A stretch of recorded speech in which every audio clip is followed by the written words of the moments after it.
neste... Klaus. Se quiser pôr para gravar, você ora aí por nós, Klaus, para iniciar. Ele. Nosso querido Pai, nós te agradecemos porque tu cuidaste de cada uma e cada um de nós durante todo esse dia. A noite chegou e também temos a certeza da tua companhia, da tua proteção durante a noite. Por isso nós te somos gratos. Mas também queremos pedir que o teu Santo Espírito esteja agora com todas e todos nós, com a pastora Noemi para trazer a tua palavra, teu ensinamento, como vivia a primeira comunidade cristã lá no tempo dos apóstolos. Mas também permita, Senhor, que nós, com o nosso conhecimento ou nossas dúvidas, que possamos participar deste estudo para o nosso crescimento e também o crescimento das pessoas que aqui estão juntos conosco. Assim, nós te agradecemos por mais esta oportunidade que temos para estudar a tua palavra. Amém. Então, nós já estamos há alguns dias estudando, né, o Atos dos Apóstolos, e hoje nós estamos no capítulo 6 de Atos. Lembrando que Atos foi escrito por Lucas, né? Lucas, que era um médico, e o livro de Atos, ele quer dizer Atos do Espírito Santo. Todo o livro de Atos é um relato do ministério apostólico, ministério dos apóstolos.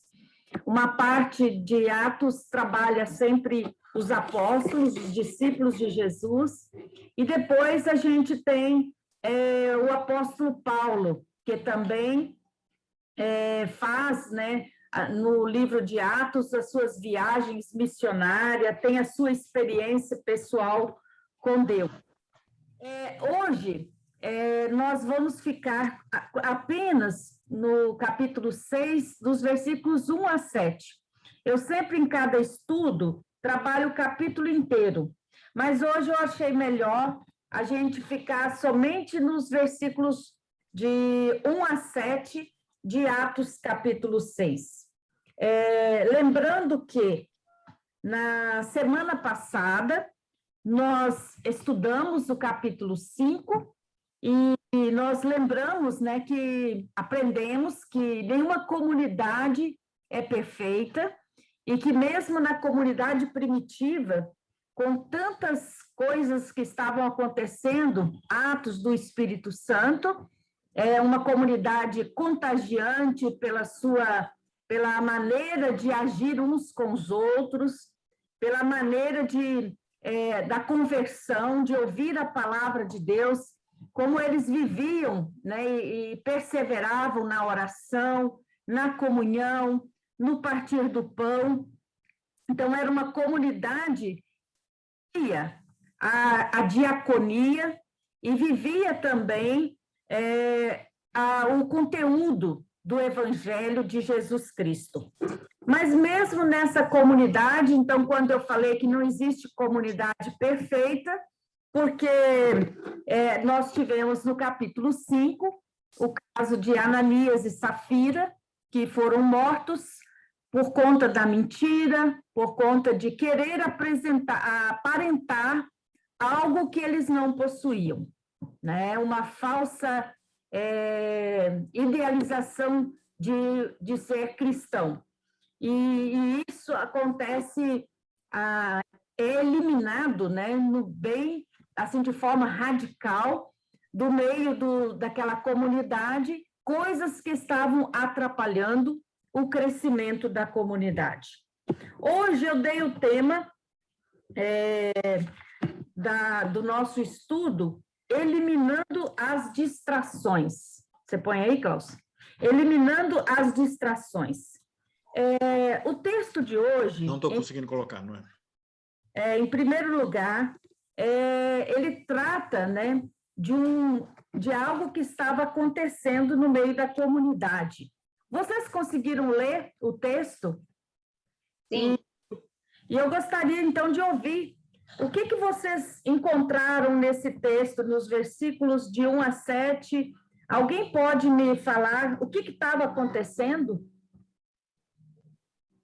Qual era o problema que estava acontecendo? Problema com as viúvas. Problema com as viúvas que não estavam recebendo a sua parte legal. Aham. Na divisão dos alimentos, né? Mais algum? Da distribuição do dinheiro. Oi?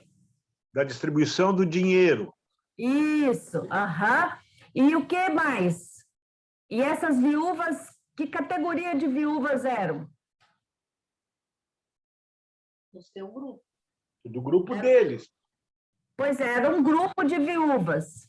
Não, mas era do grupo da comunidade deles. Uhum. Era da Era da própria comunidade. Isso. Mas elas não estavam recebendo igual a eles, a todos.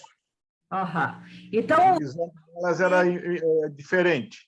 Eram diferentes. E eu gostaria de que mais alguém pudesse participar, falando em que essas viúvas eram diferentes. Alguém pode ajudar?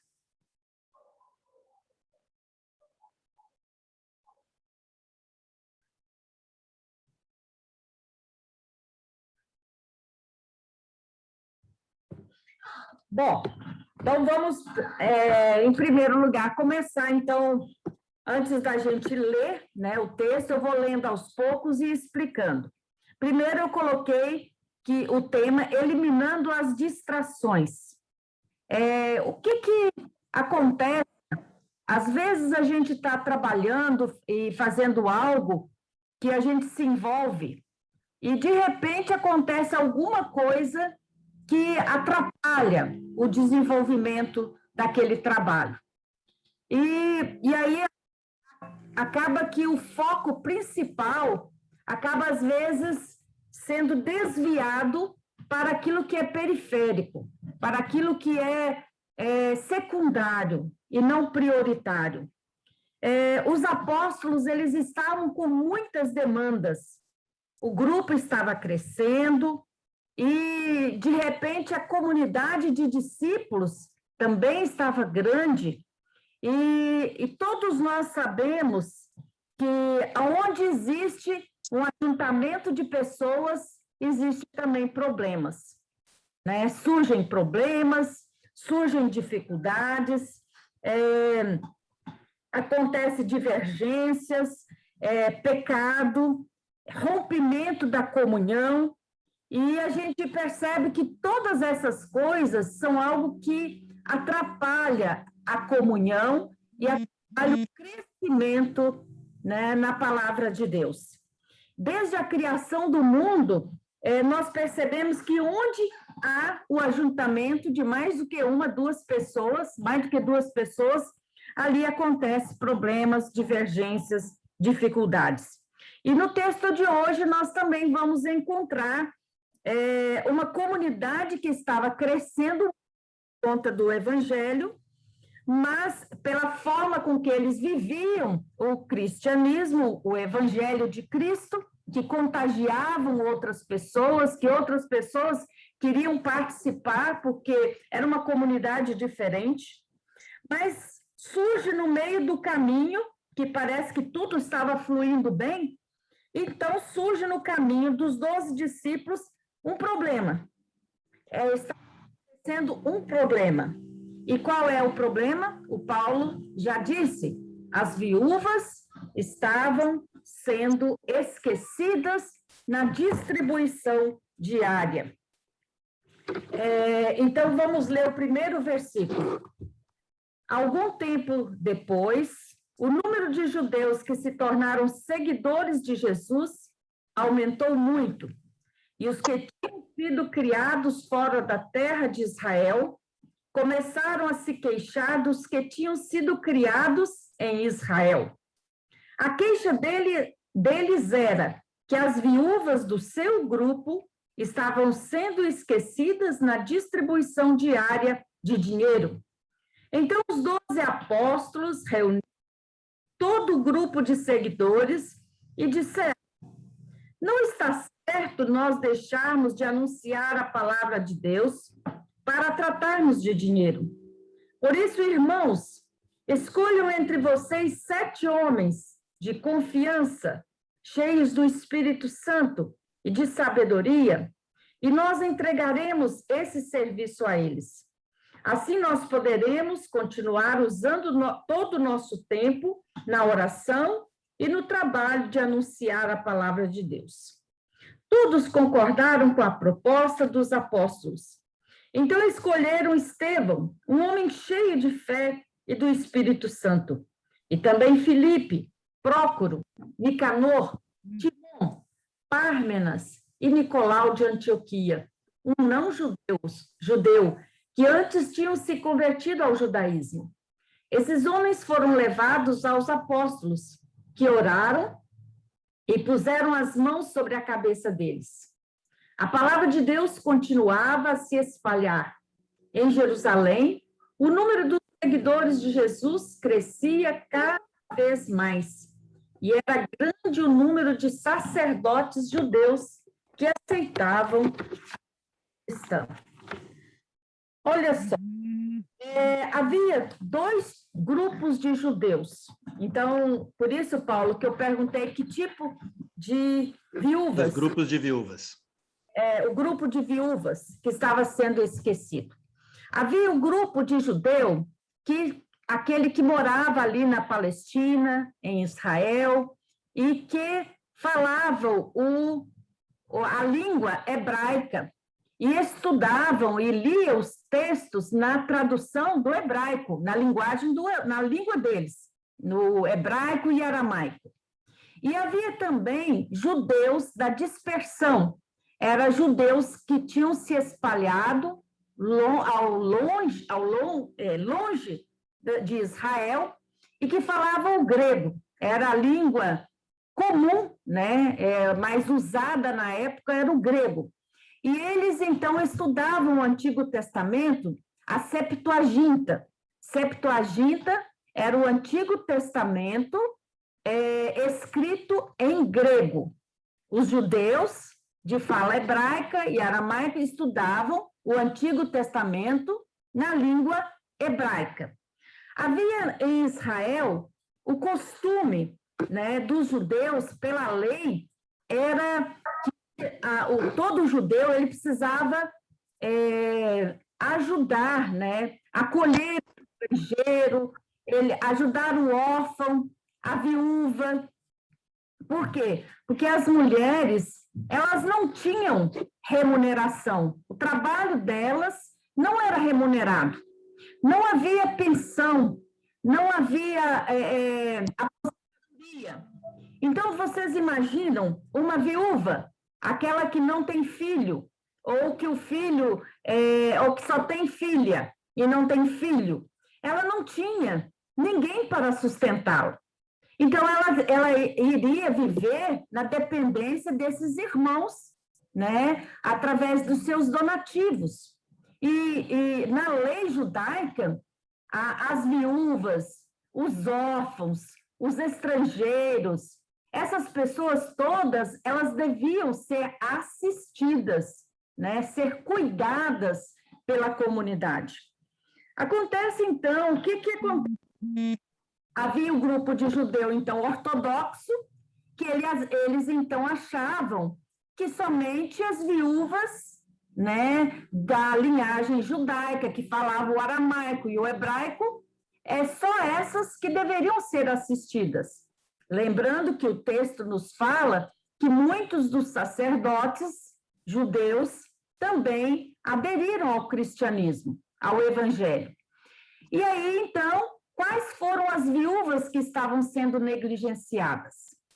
As viúvas de grega, né? As viúvas que falavam, que eram da dispersão, aquelas viúvas que haviam vindo, né, para Jerusalém, para Israel ali, e elas não falavam hebraico, não falavam aramaico, então eram os judeus que tinham vindo para Israel na época do Pentecostes, que aceitaram o evangelho e que não foram mais embora, que ficaram ali em Jerusalém.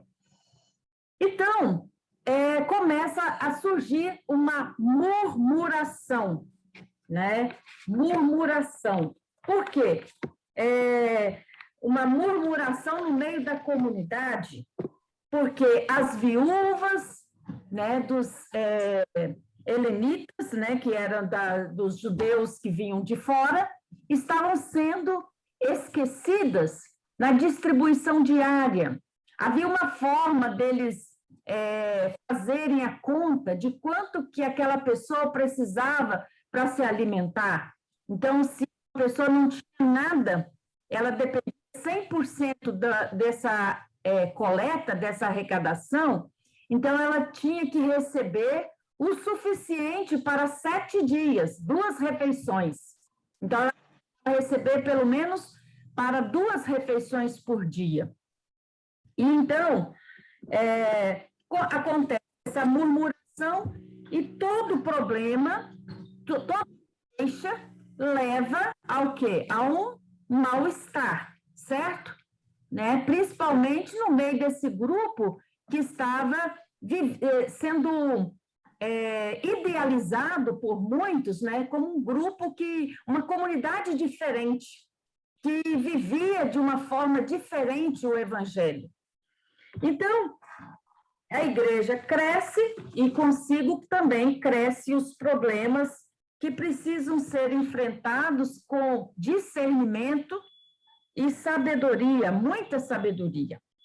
Então, o que acontece? Se esse problema não fosse enfrentado no início, haveria o quê? Uma quebra, né, no conteúdo da palavra. Se os apóstolos parassem de pregar o evangelho, a oração para servir as mesas, também estavam desviando do foco principal que eles tinham, que era o chamado para pregar a palavra de Deus e o chamado para a oração. Então, eles precisavam de ter o tempo deles 100% para a oração e estudo da palavra e a pregação. É prudente eles desprezarem aquilo que era a missão deles. Mas o interessante é que os apóstolos aqui, eles não tratam, eles tratam o problema com muita sabedoria e com muita orientação do Espírito Santo. Eles agiram rápidos e de forma prudente, né? Não desprezaram as queixas, mas ouviram e deram um novo direcionamento para o problema, para que esse fosse resolvido. Eles perceberam que a maneira como eles estavam agindo não estava atendendo a contento as necessidades de todos. E então, eles não tiveram medo de mexer na estrutura do trabalho.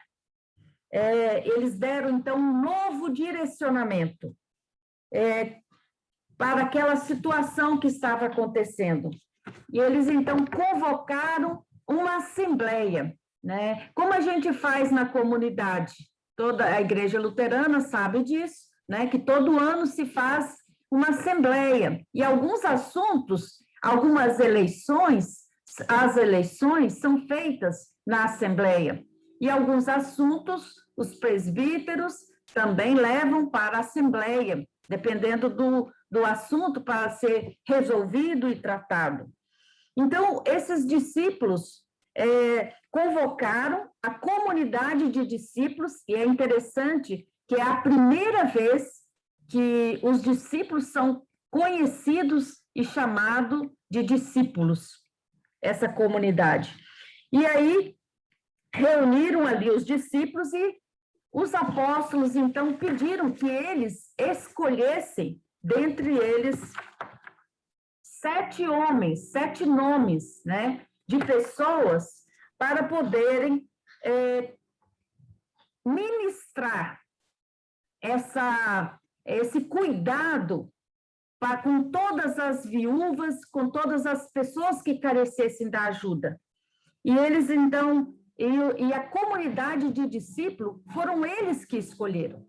É interessante que os apóstolos não abriram mão desse direito. Eles deixaram que a comunidade de discípulos escolhessem aqueles que eles julgassem serem pessoas sábias, pessoas ungidas pelo Espírito Santo, pessoas de um bom testemunho. E eles, então, escolheram homens com credenciais.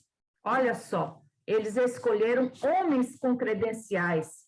E esses homens, eles tinham que ter bom testemunho, estar cheios do Espírito e ter sabedoria para poder servir as mesas com justiça, com solidariedade e com amor. E tudo isso, então, mostrava que aquele problema não era uma coisa pequena, que não deveria ser tratada com rigor. Era algo que precisava ser tratado com muita sabedoria, com muita prudência. E eles, então, poderiam continuar exercendo o ministério para o qual eles foram chamados, que era o ministério da palavra e o ministério da oração.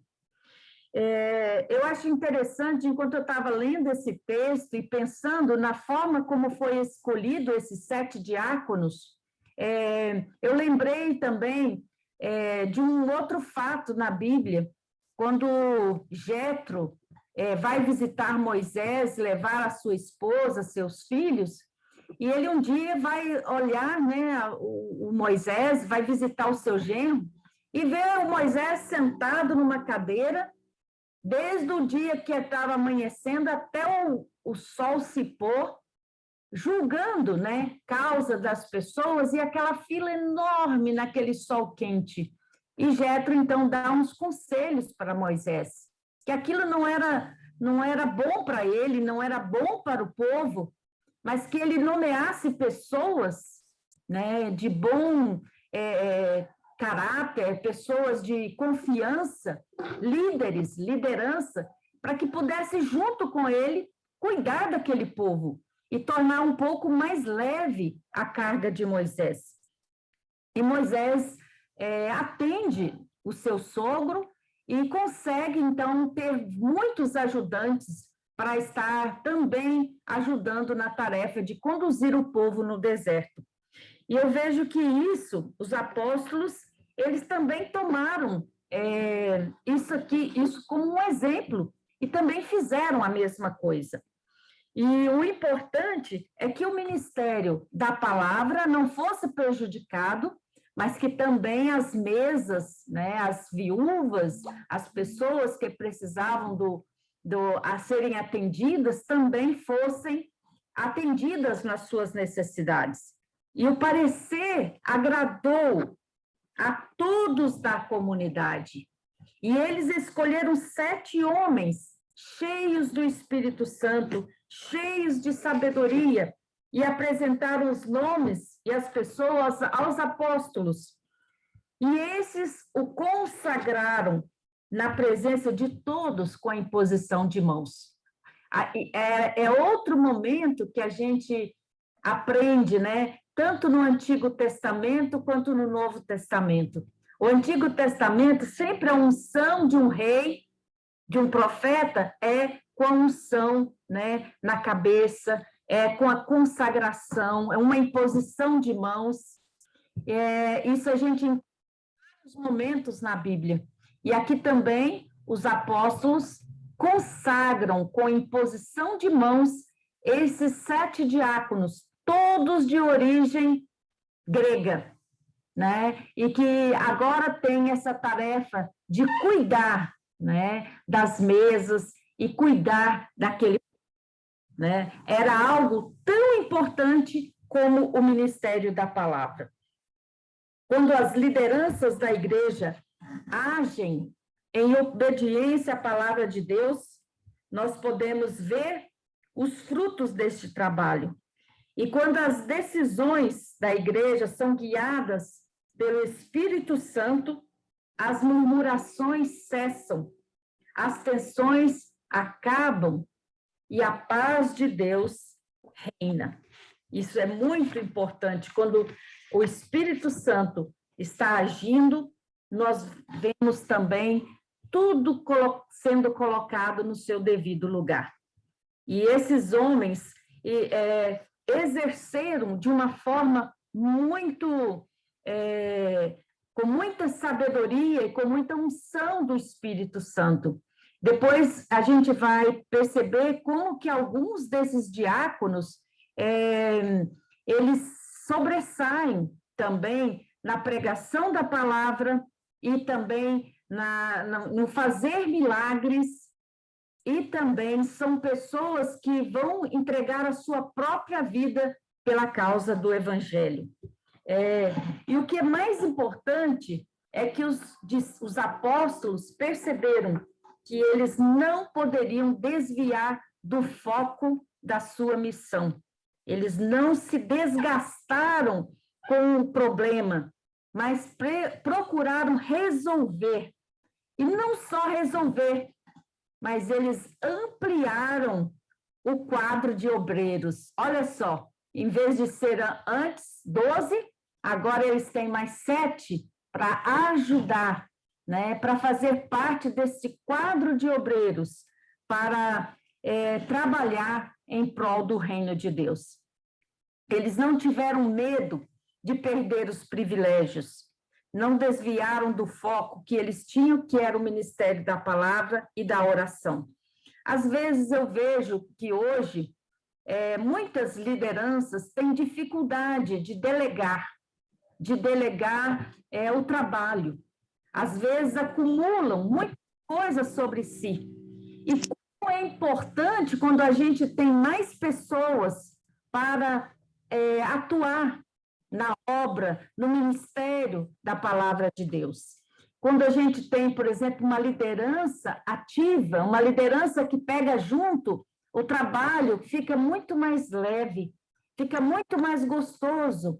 E é muito importante a gente sempre olhar e pedir sempre a ajuda de Deus através da oração e a direção do Espírito Santo, para que a gente não desvie do foco daquilo que é primordial, daquilo que deve ter o primeiro lugar na nossa vida.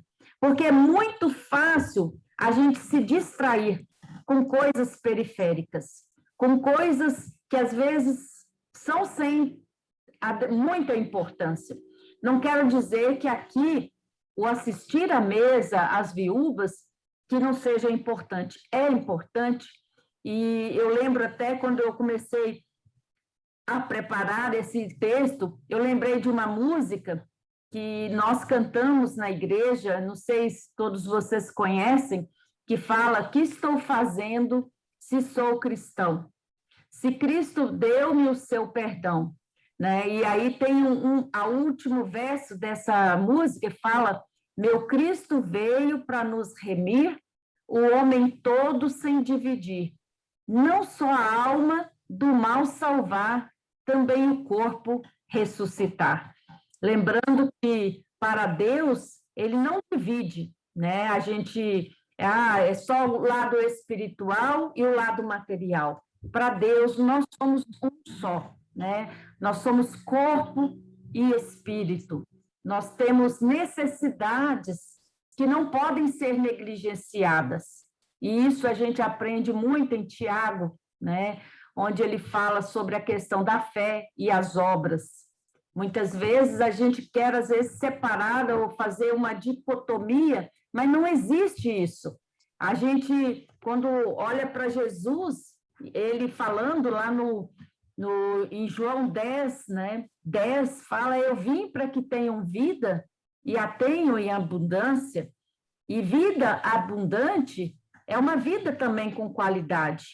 E nós não podemos só ministrar a palavra de Deus a alguém que está com fome, com sede, sem também satisfazer a necessidade daquele que está com fome ou com sede. Então, precisamos olhar, né, o ser humano na sua totalidade. Então, eu acho que foi muito importante nesse texto, eu percebi assim, o quanto que esses apóstolos, eles foram sábios e foram pessoas que tiveram o discernimento da palavra e a orientação do Espírito Santo para não deixar, né, que aquele problema, que aquela queixa, que aquela murmuração que estava acontecendo desviassem eles do foco principal. Mas eles conseguiram ver saídas, né, de forma criativa e de forma muito mais, assim, onde essas pessoas pudessem ser atendidas de uma forma com qualidade, com uma forma mais especial do que se eles tivessem que cuidar tanto da palavra quanto da distribuição diária dos alimentos. Lutero, uma vez, quando alguém falou para ele sobre quando ele pregava contra as indulgências, né, então ele foi advertido a parar com seu empreendimento, dizendo que o mesmo traria vergonha para a ordem monástica. E Lutero respondeu: amados pais, se essa obra não foi iniciada em nome de Deus, logo se acabará. Se, no entanto, foi empreendida em seu nome, deixai-o agir. Deixai Deus agir. Quando aquilo que nós fazemos e que é de Deus permanece, mesmo em meio aos vendavais, às dificuldades, Deus cuida, Deus direciona. Mas aquilo que é de ser humano, que é só do lado humano, ele acaba desaparecendo. E o Salmo de 25, versículo 3, afirma que de todos os que esperam em ti, nenhum será envergonhado. Quando a gente coloca a nossa confiança em Deus, nós não somos envergonhados, porque nós sabemos em quem nós cremos. Bom, até agora eu falei muito, mas eu gostaria também de ouvir um pouco vocês. Alguém anotou alguma pergunta, alguma colocação que também gostaria de partilhar nesse momento? Pode ser pergunta, consideração, pode ser o que vocês sentiram. Fala, Cibele. Noé, você falou uma coisa aí que eu lembrei deve ser assim na maioria das comunidades. Eu trouxe esse exemplo, eu vou trazer o exemplo desses apóstolos para a nossa comunidade como diretoria, como presbitério. Você falou que nessa época, hoje em dia, aliás, você falou que hoje em dia as pessoas não delegam tarefa. Realmente, acontece muito isso na diretoria, na direção dos grupos, de não delegar tarefa. Mas eu acho que mais do que isso, acontece das pessoas, quem não está na diretoria, quem não está na direção, de acomodar, achar que é obrigação. Por mim, hoje eu não estou em diretoria, não estou em direção de culto infantil, de nada. Aí a gente acaba achando que a gente não tem mais obrigação, a gente deixa de ser discípulo, a gente não envolve, entendeu? Então, assim, pior do que não delegar tarefa é nós que estamos acomodados, achando que a obrigação não é nossa. A gente só vai na igreja, escuta a palavra e tal, tudo bem, pratica boas ações, mas, assim, não tem responsabilidades na igreja. E fica de fora. Então, muito pior do que não delegar é acomodar. que é o meu caso hoje, por exemplo, eu estou super acomodada. Eu estou falando por mim mesmo. Uhum. Não, é muito boa a tua fala, Cibele, porque realmente isso acontece muito, né?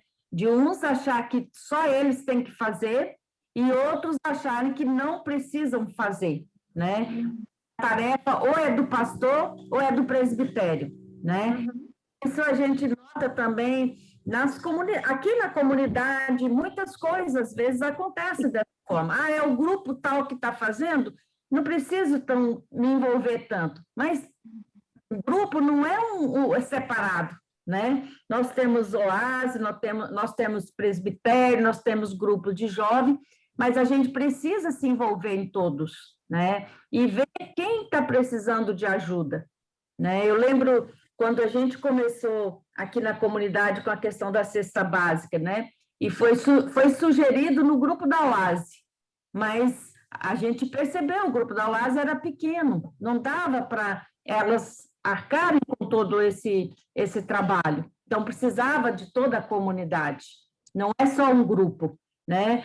Então, a gente precisa se envolver também, precisa se oferecer para ajudar, porque cada um tem o seu dom, né? E é isso que eu depois, no final, eu vou colocar, porque quando eu não sirvo com o dom que eu tenho, que foi um presente de Deus, eu lembro do exemplo que eu lancei na semana passada, daquele que fazia o violino, né? E que se a mão dele afrouxasse, cansasse, ele estaria negando a Deus aquele dom que ele tinha recebido. Então, o dom ele é dado de presente por Deus para nós colocarmos a serviço. Quando a gente não faz uso, a gente perde até aquele que tem. Lembra da parábola de Jesus, dos talentos, né? Aquele que recebeu 5, trabalhou, ganhou mais 5, que recebeu 2, trabalhou, ganhou mais 2, mas o que recebeu 1 achou que não precisava trabalhar. E ele perdeu, né? Perdeu o que ele tinha. E pode acontecer. Às vezes tem pessoas que têm dons maravilhosos, mas perde o brilho, porque não consegue colocar e ver naquele dom algo para servir a Deus, né? Mas foi muito bom que você colocou, porque todas as duas coisas precisam ser vistas, né? Tanto de um lado quanto de outro.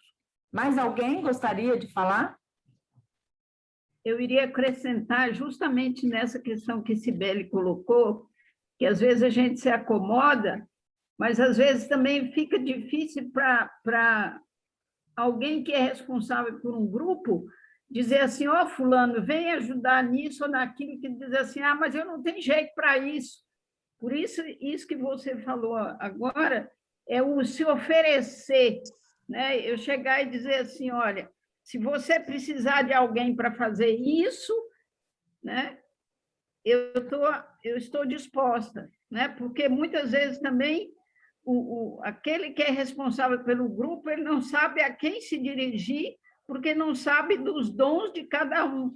Então, muitas vezes, é mais fácil para acontecer alguma coisa você chegar e dizer assim, olha, se você precisar, nesse caso, né, ou nesse, eu estou disposta, porque nem sempre a gente tem dons para tudo, né? A gente não sabe, um sabe cozinhar, o outro sabe costurar, o outro sabe, sei lá, fazer o quê. Né? Então, muitas vezes, a gente se oferecendo é bem mais fácil para as pessoas procurarem a gente do que ficar sentado esperando ser procurado. Né? É muito legal, viu, Henriqueta?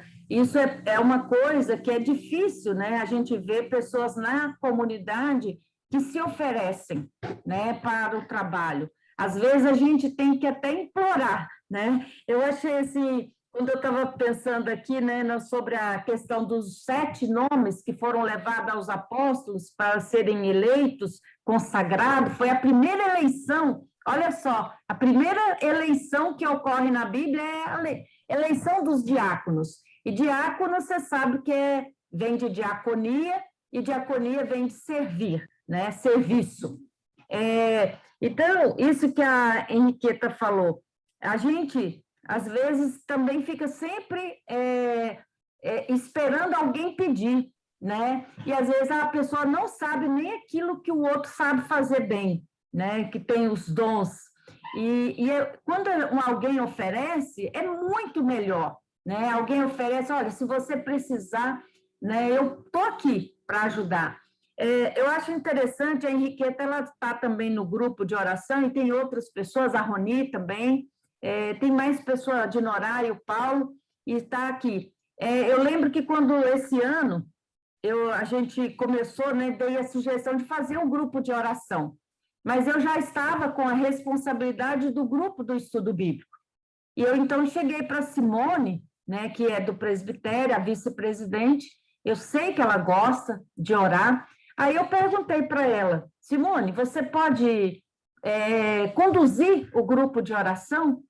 E ela aceitou na hora, né? E tem conduzido muito bem. E faz muito bem. E faz muito bem isso.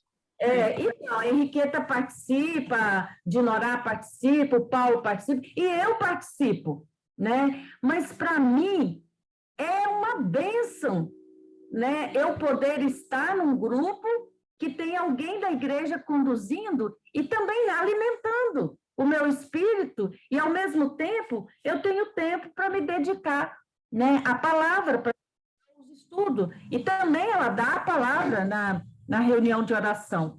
Então, isso são os dons, cada um tem o seu dom, e a gente procura servir com aquilo que nós temos. Deus não pede nada do que nós não temos. Ele só pede aquilo que nós temos e aquilo que nós podemos ofertar. Mais alguém? Eu. A Henriqueta trouxe uma coisa interessante, porque é verdade que nós não temos todos os dons, né? Deus reparte esses dons entre as pessoas da comunidade. Mas, às vezes, as pessoas desfazem do dom que Deus dá para essa pessoa. Então, a gente, como pastor, né, Noemi como pastora, às vezes a gente consegue enxergar numa pessoa um dom que nem ela mesma não descobriu ainda. E, às vezes, é necessário acordar dentro dessa pessoa esse dom. Eu gosto de dizer sempre, porque quando a gente chama alguém para o presbitério, é sempre muito difícil, né? Muita gente aqui é liderança e sabe como é difícil a gente chamar pessoas para participar do presbitério e essas pessoas aceitarem. E sempre, muitas vezes, com as desculpas de um Moisés da vida, de um profeta da vida, eu não sirvo para isso, chama fulano que é melhor do que eu e não sei o quê. Mas aí eu sempre uso uma frase, ela é quase que retórica, mas ela é uma verdade absoluta. Deus não chama as pessoas capacitadas, mas ele capacita as pessoas que ele chama. Então, se um dia o pastor ou uma pastora chegar para você e te convidar, não é simplesmente porque ele está fazendo o convite, é porque ele descobriu ou está vendo em você um potencial para participar de um grupo da comunidade que é responsável por tocar a comunidade, por estar à frente da comunidade, né? Então, aceite esse dom. No momento em que esse chamado, no momento que você aceitar esse chamado e se engajar, mesmo achando que não tem capacidade para aquilo, você pode ter certeza absoluta de que Deus vai te capacitar, de que Deus vai botar nas suas mãos as tarefas que precisam ser executadas. Deus vai botar na sua boca as palavras que precisam ser ditas. Deus vai abrir os seus ouvidos para ouvir o que os outros têm para falar, talvez até as murmurações que os outros vão trazer. E dessa forma, a gente acaba participando dessa liderança, por exemplo, como tinha o grupo dos discípulos, dos apóstolos, e também agora uma nova liderança, né, que a Noemi leu o nome daqueles 7 homens, que se tornaram os diáconos, aqueles que têm a responsabilidade de servir. Então, é bem diferente servir e o falar. Tem gente que sabe falar e servir. Tem gente que sabe servir e falar. Tem gente que só sabe servir e tem gente que só sabe falar, né? Então, a gente a gente vai percebendo que a ação do Espírito Santo, né, vai nos capacitando para fazer aquilo para o qual nós nos colocamos à disposição. É sempre uma caminhada de aprendizado. Nós nunca vamos estar prontos. Mais alguém?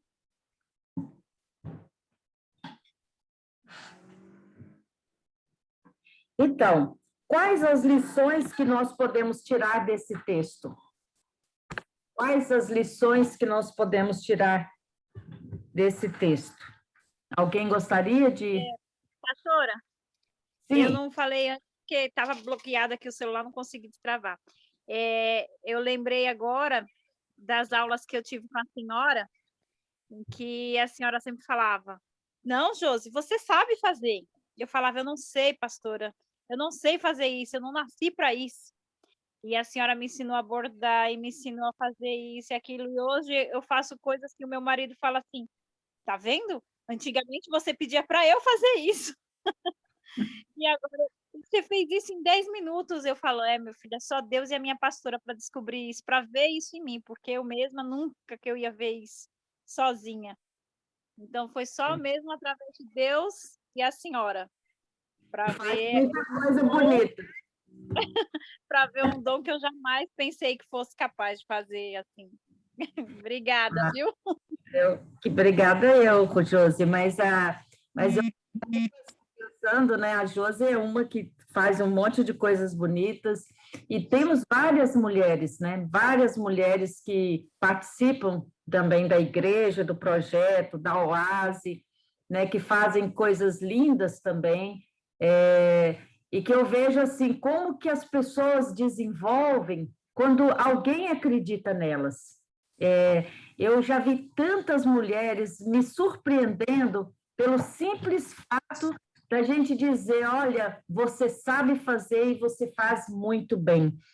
Acho que o voto de confiança, né, que nós damos quando a gente acredita na outra pessoa, faz com que ela também faça, né? E ela surpreenda a si mesma. Eu vejo assim uma grande superação na vida de muitas mulheres que eu tenho acompanhado, tanto aqui, né, em Ferraz, como em todos os lugares que nós já passamos. A gente vê coisas, pessoas que nos surpreendem pelo simples fato de a gente acreditar nelas, que elas são capazes de fazer.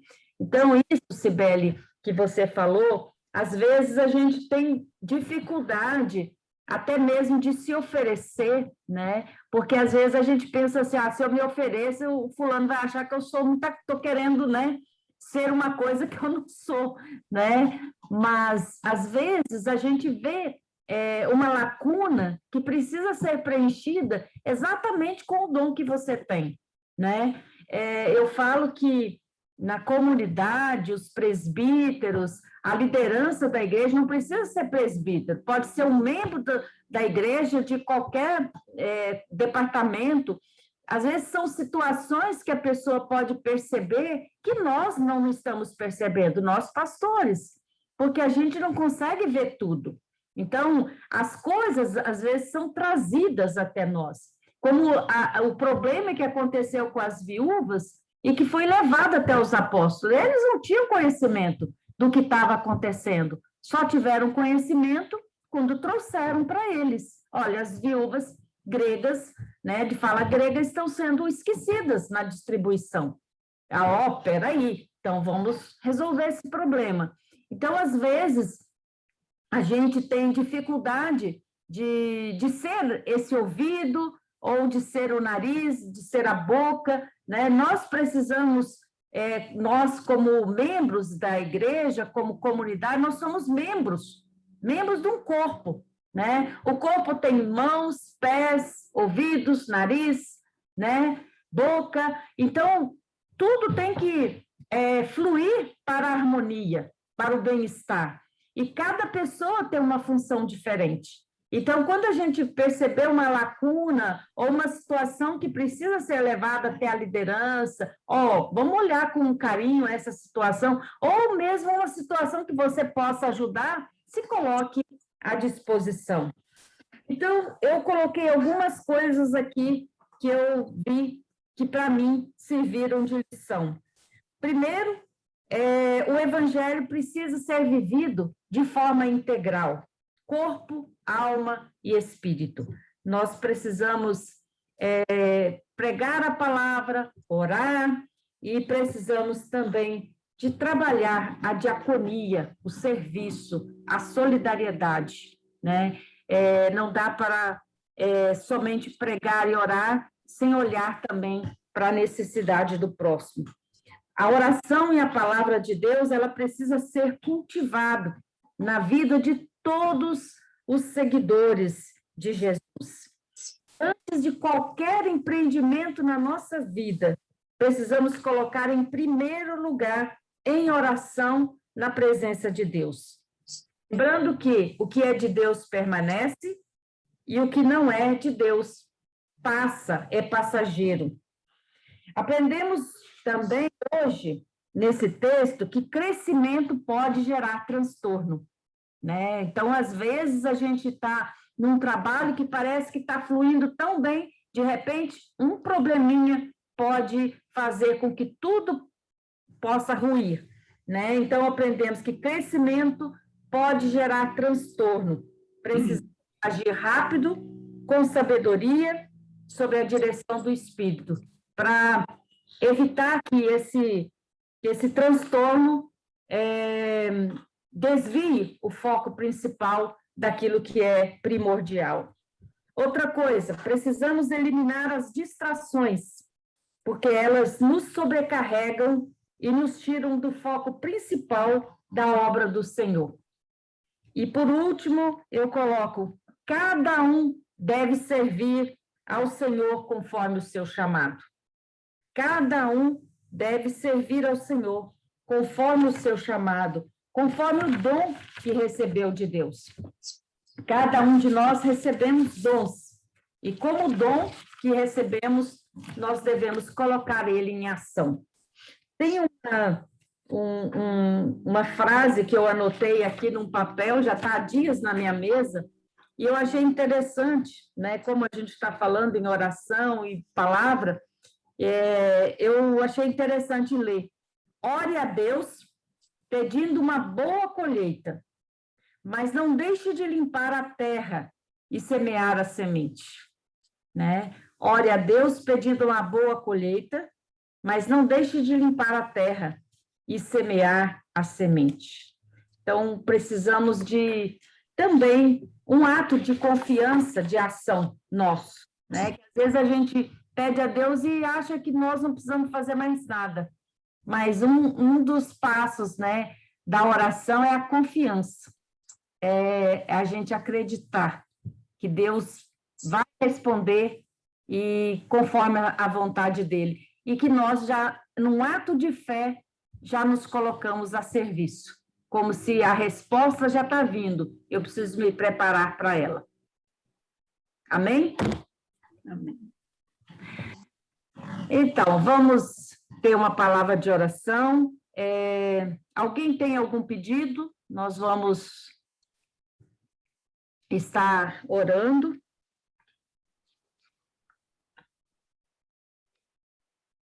Eu só queria colocar que meu sobrinho voltou para casa, graças a Deus, está tudo bem com ele agora, saiu do oxigênio, saiu de tudo, está em casa. Hoje ele me mandou uma mensagem dizendo que ele estava em casa. Eu estou muito satisfeita com isso, estou muito agradecida. Que bom, Henrique. Essa agonia. Aham. Muito bom mesmo. Então, vamos orar. Nosso querido e bondoso Deus, nós queremos te agradecer por este momento de comunhão, de estudo da tua palavra. Agradecemos, Senhor, pela presença de cada irmão, cada irmã que pôde tirar esse tempo nessa noite para ouvir e aprender um pouquinho mais da tua palavra.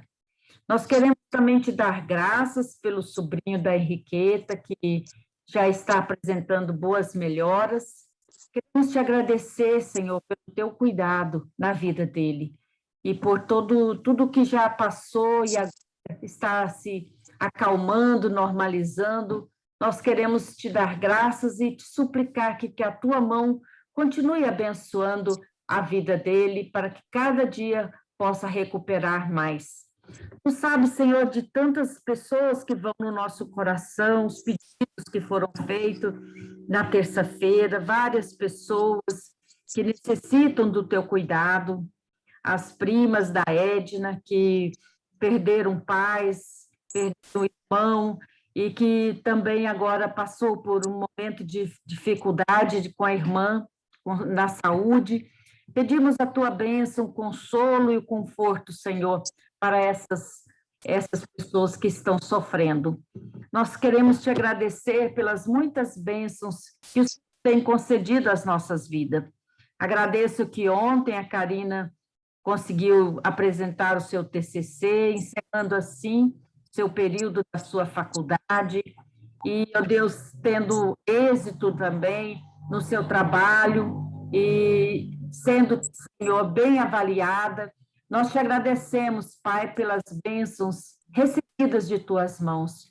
Obrigado também, Senhor, pela vida do meu pai, que na próxima semana irá iniciar o tratamento da radioterapia. Nós queremos te agradecer que, pelo menos, agora já tomou uma decisão, um caminho, e nós colocamos ele também sobre os teus cuidados, na certeza de que o Senhor fará mais do que aquilo que nós estamos pensando ou pedindo, porque tu és um Deus de graça, de amor, e tu sabes, Senhor, das necessidades de cada um dos teus filhos e filhas. Abençoa a nossa comunidade, abençoa a comunidade luterana, Senhor, espalhada aqui nesse Brasil, afora, muitas ainda fechadas por conta da pandemia, outras começando-se a reabrir para os cultos. Nós te pedimos, Senhor, a tua proteção, o cuidado, Senhor, para os nossos membros, nossos irmãos, nossos amigos, nossos parentes, tantas pessoas, Senhor, que passam pelo nosso coração. Cuida de cada uma delas, proteja com teu poder, com a tua graça. E consola aqueles, Senhor, que perderam seus familiares. Ontem perdi um professor meu. Ó Deus, também que o Senhor console também a sua família, com teu poder e com a tua graça. No nome de Jesus que nós pedimos e agradecemos. Amém. Amém. Gente, enquanto a gente se prepara para a fotografia, eu gostaria de compartilhar com vocês, já que falamos em diáconos, né? Os diáconos foram escolhidos pela primeira vez ali na história que a Noemi trouxe para nós hoje. Na nossa igreja, na ISLB, na Igreja Luterana, nós temos vários ministérios. Tem o pastoral, tem o diaconal, tem o catequético e tem o missionário, né? E ainda tem o sacerdócio geral de cada um de vocês. E eu recebi um WhatsApp, né, uma mensagem de um colega diácono lá do Mato Grosso, de Sorriso, que tinha que fazer um tratamento que custaria 55 mil reais. Então, foi criada uma vaquinha, já existe isso na internet, né? Foi feita uma vaquinha e eu acabei, enquanto eu me preparava aqui para abrir o Zoom para vocês, eu recebi uma mensagem no WhatsApp que já juntaram 65 mil reais em vaquinha, né? E já fecharam, e tudo aquilo que for sobrar desse dinheiro, por causa o que sobra, vai ser enviado para outras pessoas que estejam com problemas na questão do Covid. Né? Então, achei uma coisa fantástica, como ser igreja é isso aí mesmo, né? A gente se ajudar mutuamente. E aí eu me lembrei, quando a Karina nasceu e fez a cirurgia na Alemanha, a cirurgia custou muito dinheiro, muito, na Alemanha, muito. E foi feito também vaquinha entre luteranos aqui do Brasil e luteranos da Alemanha, e metodistas também do Brasil, e metodistas da Alemanha. E aquilo que nós gastamos com o hospital para pagar a cirurgia da Karina, o mesmo valor foi depositado por doações, né? Então, a gente sente, né, na pele o que é ser igreja, né, o que é uma hora ser sustentado, cuidado, outra hora sustentar, cuidar. Muito bem, todo mundo com um sorriso ainda, falta Henriqueta, falta Mônica, falta Damares. Vocês vão sair, dou-lhe uma, dou-lhe duas e dou-lhe três. Vamos lá, todo mundo. Hoje não, tá bom. Calma aí que deixa eu tirar aqui a mensagem, porque está em cima da Cibele aqui, que não saiu a Cibele, então. Fechar aqui. Mais uma vez o sorriso de todo mundo. Beleza. Está publicado lá no grupo. Então, na semana que vem, gente, eu vou ver se eu consigo. Eu vou estar em Minas. Na terça-feira, eu estou indo, se Deus assim permitir, para Uberlândia. Meu pai começa na semana que vem a rádio e eu quero ficar com ele lá uns dias para estar acompanhando no hospital também.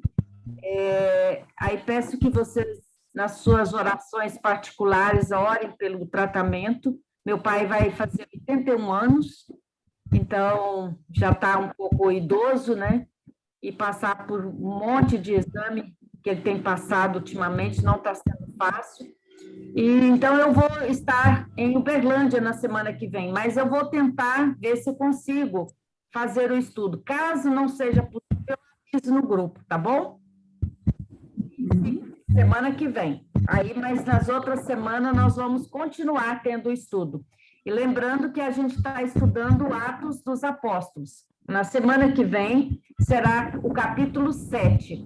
Eu não entrei hoje no Estevão, mas na semana que vem a gente retoma, ou na semana que vem, ou na outra, trabalhando um pouco a partir de Estevão. Tá bom? Tá bom. Então, bom final de semana para todos. Todos vocês. Você pode falar. Dá tchau, mamãe. Tchau. Dá tchau, mamãe. Tchau, Mônica. Tchau, pastora. Dá Tchau. Boa noite a todos. Boa noite. Boa noite. Boa noite. Que bom ver essas crianças junto aí, dando boa noite, participando. Então, bom final de semana para todos. Gostei de... Ó, dá tchau, vai lá, dá tchau. Vai desligar? Mas E é aqui, vai, clica. não aqui. Então vai.